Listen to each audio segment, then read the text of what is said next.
하나님 말씀 보겠습니다. 하나님의 말씀은 잠언 8장 17절에서 21절 말씀입니다.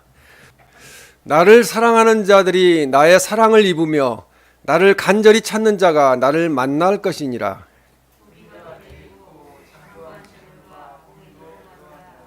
내 열매는 금이나 정금보다 나으며 내 소득은 순은보다 나으니라. 다 같이 읽겠습니다. 이는 나를 사랑하는 자가 재물을 얻어서 그 곳간에 채우게 하려 함이니라. 아멘. 나를 위한 하나님의 사랑이라는 제목으로 하나님의 말씀을 전하겠습니다. 전도를 너무 잘하는 그런 학생이 있었습니다. 그 학생은 평소에도 얼마나 하나님의 말씀에 감동을 받고 은혜를 받아서 전도를 잘하는지 항상 나는 예수님 없이는 살 수 없어요 라고 계속 고백했습니다. 그래서 예수님 없이 살 수 없어요 라는 별명까지 생겨났습니다. 그런데 하루는 그 학생이 목사님에게 찾아와서 이렇게 말했습니다. 목사님, 저는 오늘 굉장히 놀라운 새로운 사실을 깨닫게 되었습니다 라고 말했습니다. 그래서 목사님은 또 예수님 없이는 살 수 없다고 그것을 말하는 것인가 이렇게 물었습니다. 그러자 그 학생은 고개를 저으며 이렇게 대답했습니다. 아니에요 목사님, 그보다 더 위대한 사실을 깨달았어요. 그것은 나뿐만 아니라 예수님께서도 나 없이는 살 수 없다는 것을 깨달았습니다 라고 이야기를 했습니다.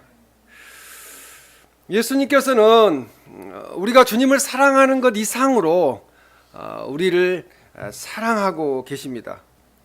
현재 세상 사람들은 부를 축적하기 위해서 다 열심히들 살고 있습니다. 그리고 정치적인 야망을 실현하기 위해서 또 출세하기 위해서 또 성공하기 위해서 자기만의 어떤 행복을 찾기 위해서 그렇게 열심히들 생활을 하고 있습니다.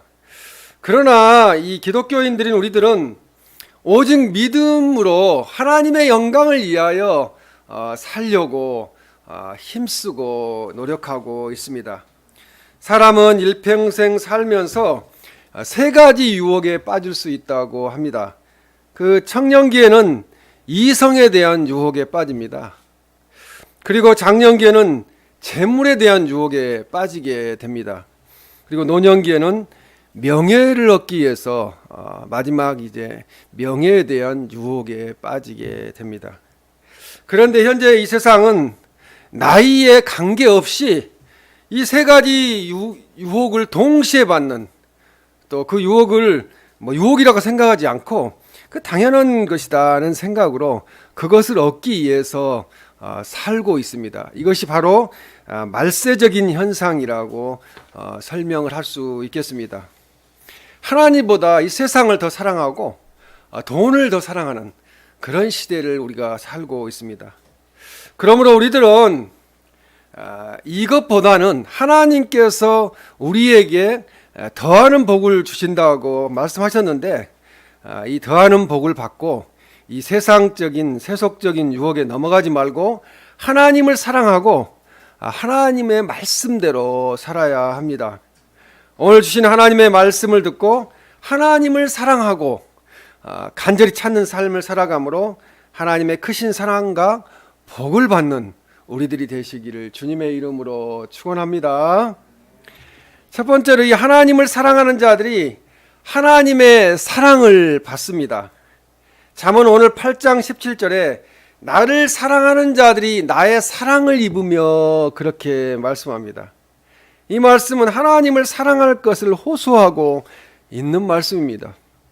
다른 말씀으로 보면 갈라디아서 6장 7절 말씀처럼 하나님은 만월이 여김을 받지 아니하시나니 사람이 무엇으로 심든지 그대로 거두리라는 말씀과 같이 우리가 하나님께 사랑을 드리면은 하나님 우리에게 사랑으로 주십니다.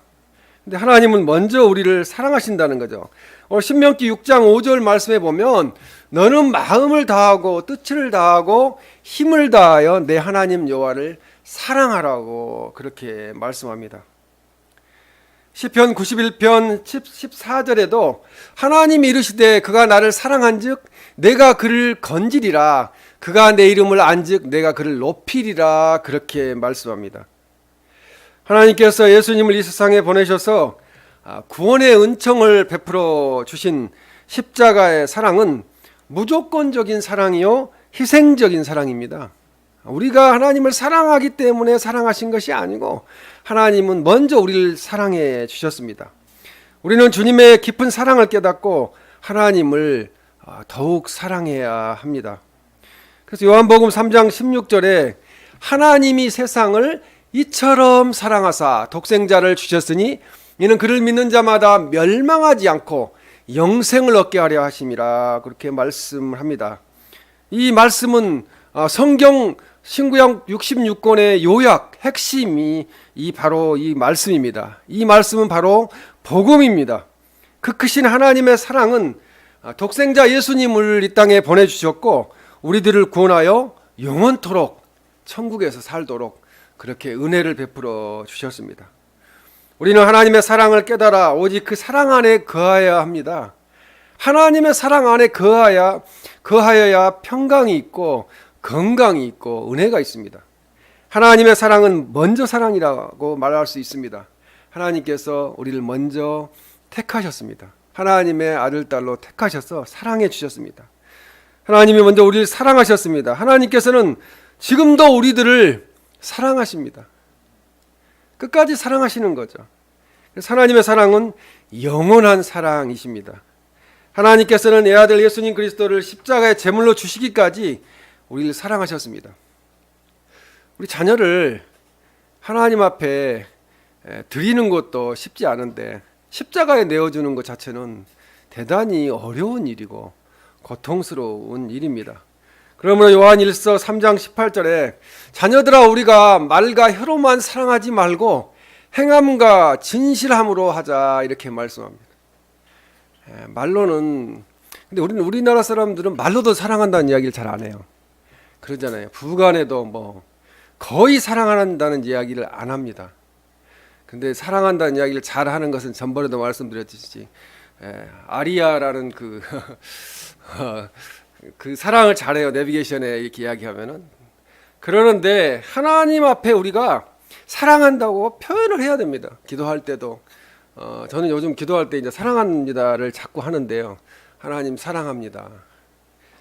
아들, 딸에게도 자녀들에게도 사랑한다고 하면은 애들이 갑자기 되게 좋아하더라고요. 다 그렇죠. 사랑한다고 그러니까. 근데 하나님은 사랑이시기 때문에 자녀인 우리가 하나님 사랑합니다고 표현하는 것을 원하십니다.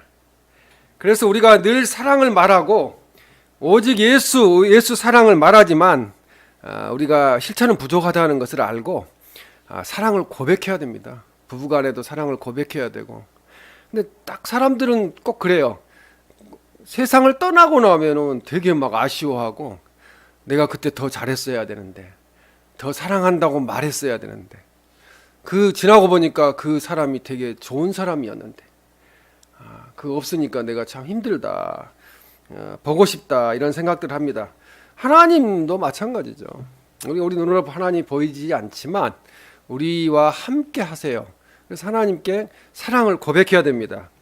우리들이 하나님을 제일로 사랑할 때 우리는 하나님의 사랑을 입게 된다는 거죠. 첫 번째 순위가 하나님 사랑이에요. 우리들도 예수님처럼 하나님을 사랑하고 이웃을 사랑하는 성도가 되어서 하나님의 크신 사랑을 받는 우리 모두가 되시기를 주님의 이름으로 축원합니다.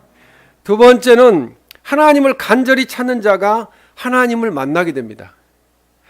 제가 하나님을 가장 많이 만났던 때가 신학의 부름을 받아서 소명을 받아서 기도원에 올랐을 때인 것 같습니다. 아침 새벽 기도부터 저녁 11시 철야까지 계속 예배를 반복해서 드리고 또 금식하고 기도했을 때 하나님께서 만나주시고 하나님께서 음성도 들려주시고 환상과 이상을 보게 하시고 그런 역사들이 일어나는 것을 알 수가 있습니다. 그래서 우리는 하나님을 내가 알고 싶다. 하나님이 어떤 분이시고 하나님이 진짜 계실까 하는 생각이 든다면은 간절히 기도하는 방법밖에 없습니다. 하나님을 찾아 나서는 거죠. 기도하는 방법은. 그래서 잠언 8장 17절에 나를 간절히 찾는 자가 나를 만날 것이니라고 말씀합니다. 하나님 우리가 간절히 찾으면은 하나님은 만나 주십니다. 마태복음 7장 7절에서 8절 말씀에도 보면 구하라 그리하면 너에게 주실 것이요 찾으라 그리하면 찾아낼 것이요 문을 두드리라 그리하면 너에게 열릴 것이니 구하는 이마다 받을 것이요 찾는 이는 찾아낼 것이요 두드리는 이에게는 열릴 것이니라고 말씀합니다. 하나님께 기도드리면서 간절히 하나님을 찾으면은 하나님 만나주세요. 에레미야 29장 12절 14절 말씀에도 보면 12절에 너희가 내게 부르짖으며 내게 와서 기도하면 내가 너희들의 기도를 들을 것이요 13절에 너희가 온 마음으로 나를 구하면 나를 찾을 것이요 나를 만나리라. 14절에 이것은 여호와의 말씀이니라 나는 너희들을 만날 것이며 너희를 포로된 중에서 다시 돌아오게 하되 내가 쫓아 보내었던 나라들과 모든 곳에서 모아 사로잡혀 떠났던 그곳으로 돌아오게 하리라. 이것은 여호와의 말씀이니라. 성경 말씀을 읽다 보면요, 우리가 성경 말씀이 너무 귀한 것은 여호와의 말씀이라는 거예요. 지금 여기 지금 14절에도 상반절에도 여호와의 말씀이니라, 하반절에도 여호와의 말씀이니라. 그러니까 하나님의 말씀이라는 것이죠. 찾는 것은 잃어버린 것을 찾는 심정으로 하나님 앞에 담대하게 기도하는 것입니다. 하나님께 기도드리면 만나주시고 이스라엘 백성들을 포로에서 해방시켜 주셨던 것처럼 우리들을 근심 걱정을 해방시켜 주신다는 거죠. 근심 걱정을 벗어버리게 하시고 또 잃어버린 거, 또 건강도 잃어버린 거 다 회복해 하시는 그런 역사가 일어나게 됩니다. 제가 팔이 안 좋은데 팔을 뭐 많이 써서 안 좋죠. 근데 요즘은 팔이 아픈지를 잘 모르고 살아요. 왜 그럴 것 같아요? 기도하면 하나님이 응답하세요. 팔이 안 좋은데도 그걸 잊어버리는 거죠. 내가 팔이 안 좋다는 것을 잊어버리게 하는 거예요. 하나님께 계속 포기하지 않고 끝까지 기도하면은 10년이 가든 20년이 가든 언젠가는 응답하신다는 말씀입니다.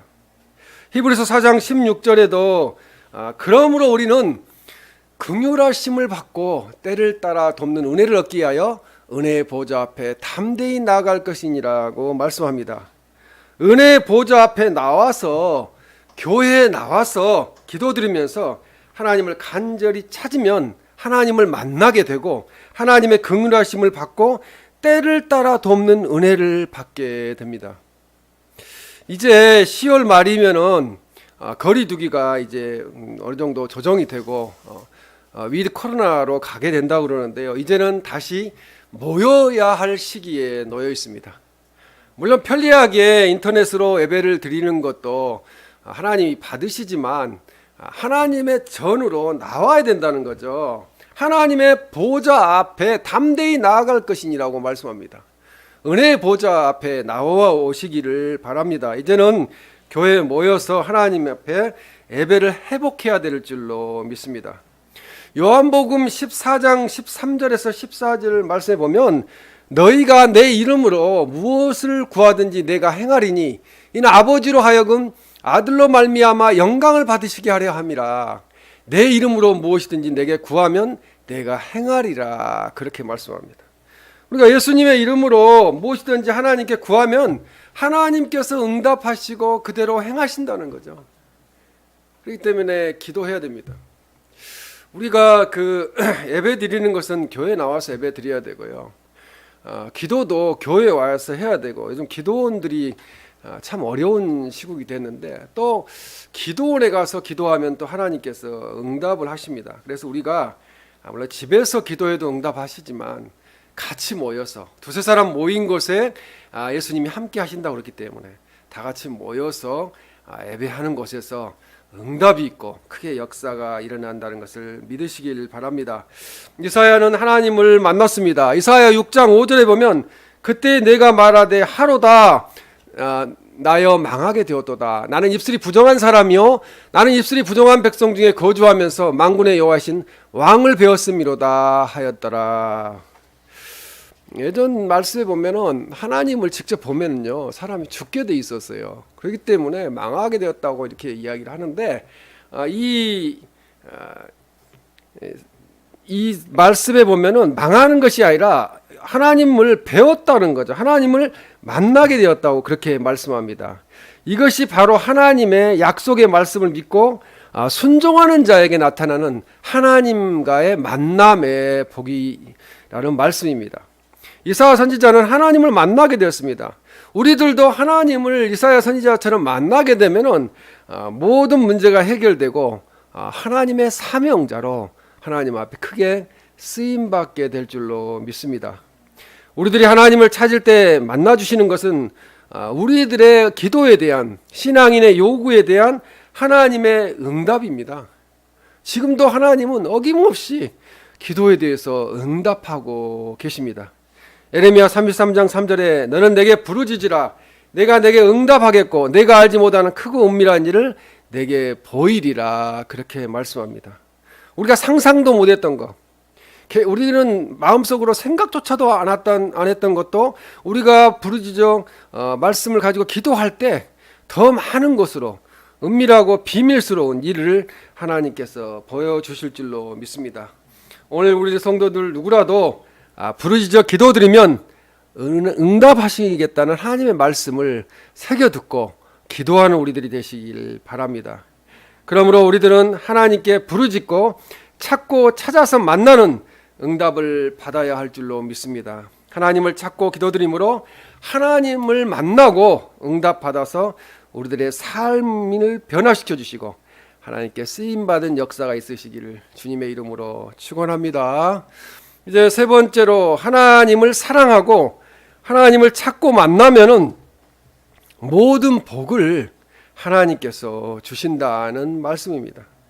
잠언 8장 18절에 부귀가 내게 있고 장구한 재물과 공의도 그러하니라 고 말씀합니다. 여기서 부귀는 일반적인 물질적 풍요를 포괄하여 일컫는 말입니다. 모든 것이 하나님께 있다는 거죠. 그래서 지금 경제적으로 어려우면은 부르짖어 기도해야 돼요. 지금 없지만은 하나님께서 은밀한 일을 비밀스러운 일을 보여주셔서 그것을 채워주시고 역사하여 주실 줄로 믿습니다. 장구한 재물은 영속적으로 가치 있는 재물이라는 뜻입니다. 영속적으로 가치가 있다는 거죠. 장구한 재물은. 그래서 이 자신의 노력으로 획득한 재물이 아니라 대대로 상속되어 그 기반이 확고한 재물을 가리킵니다. 신앙도 아주 확고한 우리의 자산이죠. 가장 큰 자산이죠. 신앙이, 믿음이. 그 마지막에 공의를 첨가하고 계시는데요. 그러한 이 물질적 부귀와 명예가 바로 의에 기초하고 있다는 사실을 말씀합니다. 올바르게 모은 재산이 오래 갑니다. 남은 것을 누구는 700억을 받기로 했다는데 남은 것을 그냥 아무 노력 없이 대가 없이 부정한 방법으로 가져오면은 그것이 며칠 못 갑니다. 언젠가는 그것이 다 날아가 버리게 됩니다. 하나님은 복의 근원이십니다. 모든 복이 하나님께로부터 와야지 사람인 자기가 그 복을 만들어내게 되면은 그 복은 오래가지 못합니다. 그러므로 하나님은 솔로몬이 구한 지혜를 주신 것뿐만 아니라 그가 구하지 아니하는 부귀와 영화까지 주셨습니다. 그런데 그 주신 그 부귀와 영화를 솔로몬은 어떻게 잘 유지했습니까? 잘 유지하지 못했죠. 오히려 타락하게 되는 상황에 놓이게 됩니다. 그래서 우리들의 생사복이 하나님께 있습니다. 우리가 아무리 발버둥 쳐도 잠을 자지 않고 일을 해도 하나님이 복을 주시지 아니하면은 그것이 유지되기는 어렵습니다. 의를 행하는 것도 하나님께 있습니다. 우리가 의를 행하는 것 같지만 하나님이 그렇게 하게 하시는 거예요. 주님을 알지 못하는 이는 진정한 의를 행할 수도 없고 의를 행하려고 생각할 수도 없습니다. 올바로 사는 것 자체를 몰라요. 그냥 수단과 방법을 가리지 않고 살게 됩니다. 그래서 의는 하나님을 아는 것이요 선함이며 하나님을 아는 것이 세상을 이기는 이김이요 능력이 된다는 것입니다. 우리가 하나님을 만나서 하나님을 아는 것이 우리에게 능력이 되어서 세상을 이기게 합니다. 잠언 3장 16절 17절 말씀에 보면은 그의 오른손에는 장수가 있고 그의 왼손에는 부귀가 있나니 그 길은 즐거운 길이요 그의 지름길은 다 평강이니라고 말씀합니다. 지금 삶이 힘들고 고통스럽고 어려운 상황에 있다 할지라도 하나님께 맡기고 기도드리면요, 하나님께서 장수하게 하시고 또 부귀도 다시 회복해 하시며 삶이 즐거워지는 거죠. 그래서 평강을 누리게 될 줄로 믿습니다. 여기서 이처럼 양쪽 손이 모두 쓰여진 것은 지혜를 획득한 자가 얻을 축복이 풍성함을 강조하기 위함입니다. 하나님 앞에 부르짖어 하나님께 주시는 지혜를 얻으면 풍성해진다는 거죠. 오른손은 능력과 축복을 의미하고요, 위엄과 영광을 의미합니다. 그래서 이 말씀은 장수가 부귀보다 더 탁월한 신적 축복을 갖고 있다는 의미를 가지고 있어요. 그러니까 이 땅에서도 오래 사는 것이 복입니다. 근데 영원한 장수는 뭡니까? 영원한 장수는 하나님 믿고 구원받아서 영원토록 천국에서 사는 것입니다.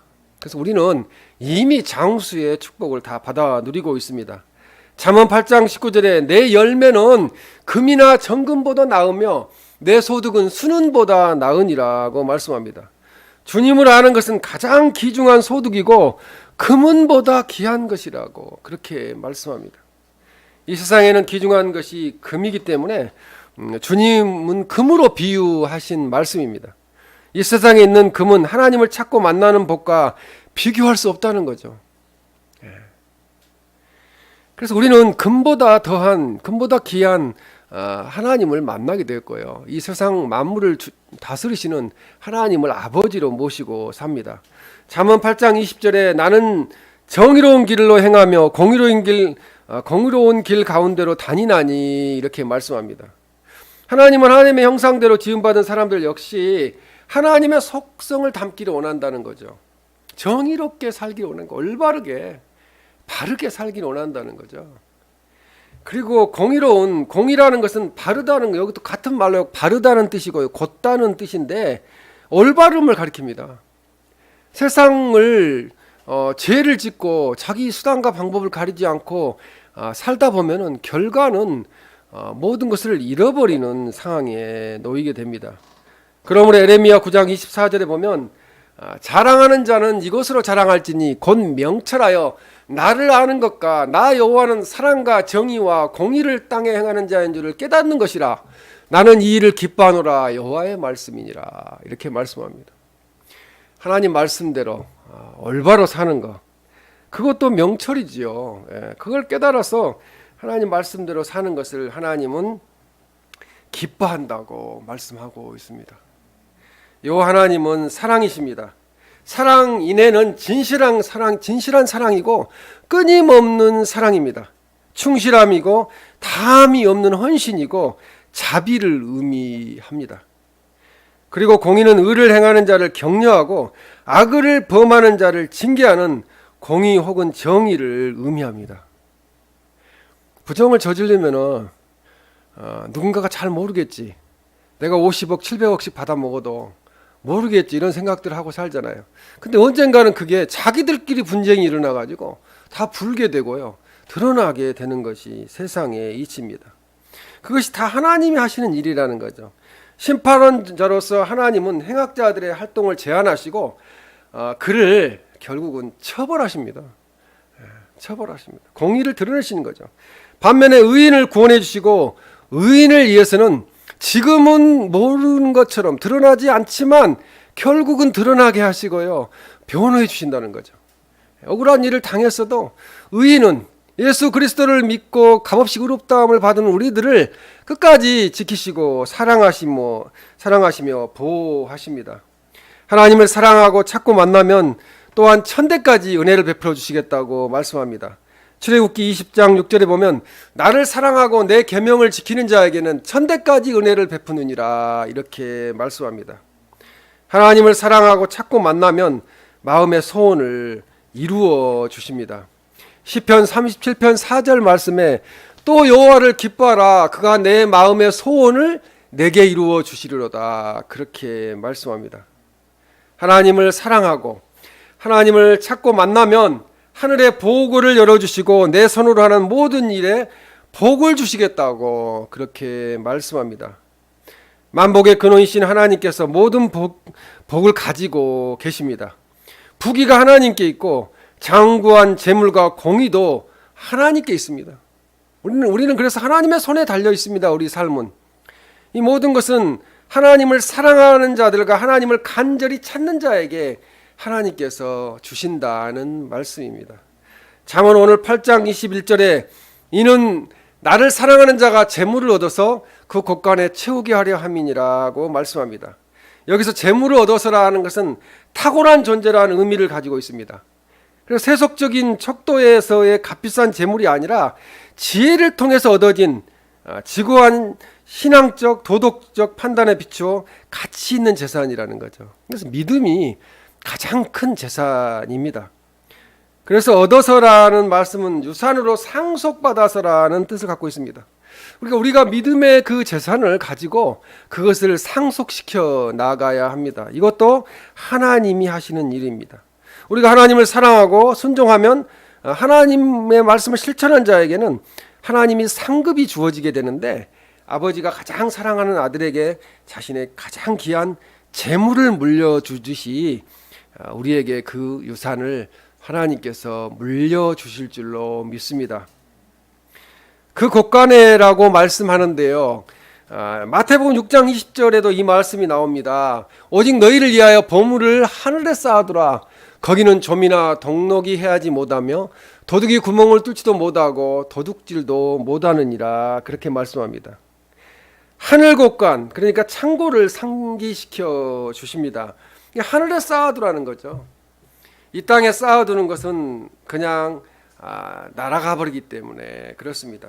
하늘은 그 안전성의 차이뿐 아니라 그 영원 지속성과 거룩성 및 무한한 가치성이 있어서 땅에 쌓아둔 보물과는 비교할 수 없을 정도로 이대하다는 말씀이죠. 하나님 나라에 쌓아두라는 것입니다.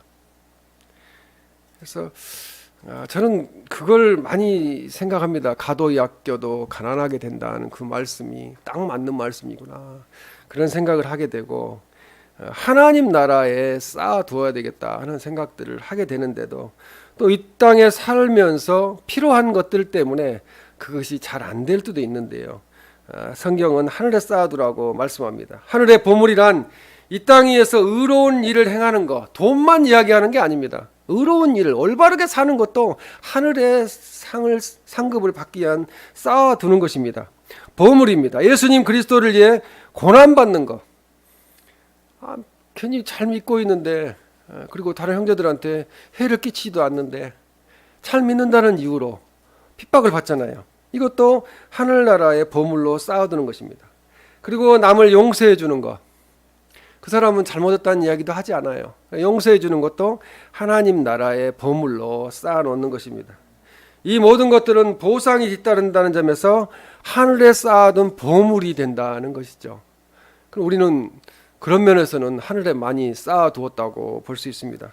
하나님을 사랑하고 찾고 만나면 그 재물을 하나님 나라의 곳간에 채우게 하려 함이라고 말씀하시는 겁니다.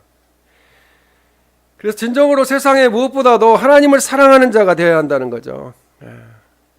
헌금을 많이 하는 것도 하나님 기뻐하시겠지만 11조 생활을 해야 됩니다. 쉬운 일은 아닌데요. 11조 생활을 해야 그것이 하나님께서 채워주십니다. 레위기 27장, 말라기 3장 10절 성경에 보면은 11조 생활하라고 말씀하고 있습니다. 그래서 하나님 나라의 곳간에 쌓아두는 것이 그것이 진정한 보물이 된다는 말씀입니다. 세상 나라를 사랑하는 것보다 하나님의 나라를 사랑하고 사람을 의지하는 것보다 하나님을 절대적으로 의지하는 삶을 살아야 합니다. 하나님의 사랑은 영원 무궁하기 때문에 그렇습니다. 에레미야 31장 3절에 옛적에 여호와께서 나에게 나타나사 내가 영원한 사랑으로 너를 사랑하기에 인자함으로 너를 이끌었다 하였노라 이렇게 말씀합니다. 하나님의 사랑은 영원토록 변하지 않는 사랑이라는 말씀입니다. 하나님의 사랑은 끝까지 완벽하게 사랑하는 사랑입니다. 그래서 우리가 잠시 죄를 짓고 잘못했다고 그래서 하나님이 우리를 버리지 아니하세요. 다시 용서하시고 회복해 하시는 역사를 베풀어 주십니다.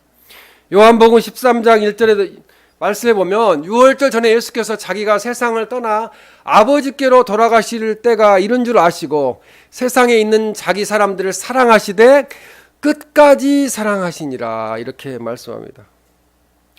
사랑하시되 끝까지 사랑하시는 사랑이 바로 예수님의 사랑입니다. 세상에 있는 하나님의 성도들을 사랑하시되 끝까지 영원토록 사랑하십니다. 우리는 얼마나 감사한지요. 영원히 우리가 살게 되는데, 천국에서 영원히 사는 천국 생활도 계속 하나님이 우리를 사랑하신다는 거죠. 우리는 뭐 큰 성공을 거둔 거죠. 그것을 뭐 말로 표현할 수 없는 은혜입니다. 잠언 오늘 8장 17절에 나를 사랑하는 자들이 나의 사랑을 입으며 나를 간절히 찾는 자가 나를 만날 것이니라고 말씀합니다. 우리들이 하나님을 뜨겁게 사랑하면 하나님의 사랑을 받게 되고 하나님을 만나서 모든 문제가 하나님의 사랑으로 해결될 줄로 믿습니다. 요한복음 14장 21절에 보면 나의 계명을 지키는 자라야 나를 사랑하는 자니 나를 사랑하는 자는 내 아버지께 사랑을 받을 것이요 나도 그를 사랑하여 그에게 나를 나타내리라, 그렇게 주님은 말씀하셨습니다. 예수님의 계명을 지키는 자가 예수님을 사랑하는 자라는 거죠. 물론 말로도 표현을 해야 돼요. 말로도 사랑합니다고 표현해야 되는데 행동이 따라가야 된다는 것입니다. 그럴 때 하나님의 사랑을 받을 수 있습니다. 하나님의 사랑을 받는 길은 또 예수님의 계명, 하나님의 말씀을 지키는 것입니다. 그래서 마태복음 22장 37절 40절 말씀에 보면 예수께서 이르시되 내 마음을 다하고 목숨을 다하고 뜻을 다하여 주 너의 하나님을 사랑하라 하셨으니 이것이 크고 첫째 되는 계명이요 둘째도 그와 같으니 내 이웃을 내 자신과 같이 사랑하라 하셨으니 이 두 계명이 온 율법과 선지자의 강령이니라고 말씀합니다. 그래서 우리 사랑수 가족들은 이웃을 사랑하는 그 사랑이 바로 부부간의 사랑이고요, 또 자녀, 부모, 자식 간의 사랑이고, 이런 사랑이 회복되기를 원합니다. 우리 모두 하나님을 사랑하고 하나님의 계명을 지킴으로 하나님께서 우리에게 베풀어 주시는 그 크신 사랑, 나를 위한 하나님의 사랑, 나보다 먼저 나를 사랑하신 하나님의 사랑, 그래야 끝까지 십자가에 돌아가시기까지 우리를 구원하신 그 사랑을 영원토록 받는 우리들이 되시기를 예수님의 이름으로 축원합니다.